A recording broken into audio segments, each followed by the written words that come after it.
বন্ধ করে দেখো বুড়ি, তোমার মা ওই আগুনের দিকে চেয়েছে, মনে মনে ওই প্রার্থনাই করছে, আল্লাহ তোমার কাছে যদি বিনিময় লাগে তাহলে এই আগুনে তুমি আমাকে পোড়াও, কিন্তু কিন্তু আমার সন্তানের তুমি ভালো করো। আমার সন্তান যেন খুশি থাকে, ভালো থাকে, যে কাজে তারা আছে সেই কাজের জন্য তারা যেন সফলতা পায়। আর তুমি কি করছো? তুমি এখানে এসে খুবই আরামে আরামে দিন পার করছো তো?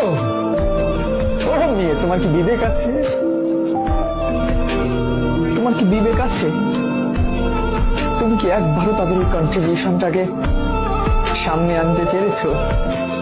কি বাবাকে ফোন দিতে চাইলা না?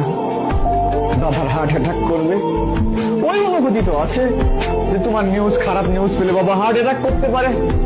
তাহলে কতটা যন্ত্রণা পেলে একটা মানুষ কলাপস করতে পারে, এই অনুভূতি আছে। কিন্তু নিজেকে সিরিয়াস করা যায় না যে 100% আমি আমাকে সম্পৃক্ত রাখলাম, এখন থেকে কোনোভাবেই এলোমেলো ভাবে সময় নষ্ট করবো না।